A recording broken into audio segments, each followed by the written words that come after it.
Let's start our path to learning about OpenAPI specification by first defining what is an API. I'm assuming that you have already come across an API and know what it is, but we should still agree on the names I'll use throughout this course. An application programming interface, or API for short, is the intermediary that enables the interaction between two pieces of running software.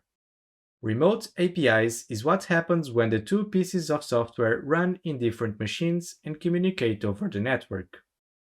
During this course, we'll be focusing on remote HTTP APIs.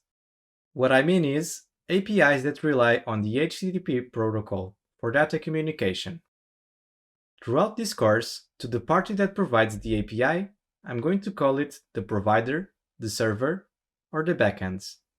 And to the party that consumes the API, I'm going to call it the consumer, or the client, or the frontend. An API contains paths or endpoints, and there are operations. For each endpoint, there are request and response parameters and request and response payloads or bodies. About the security of the API, we have the security schemes, authorization flows, and user authentication. Looking at an example of a request, we can see the HTTP method post, the path to the endpoint, which in this case is hello, the headers and the headers values, and one header in particular, which is related to the security of the endpoint.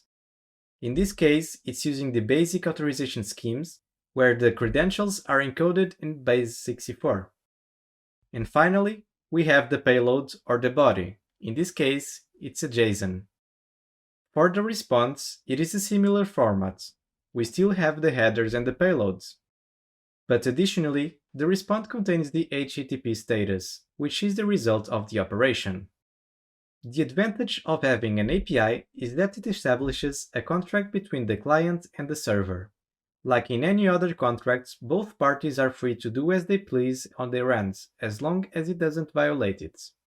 This doesn't mean that there can't be any changes to the API. For example, new features may be available in the backend, and the API must make this available to the consumers of the API. This was a quick definition of an API.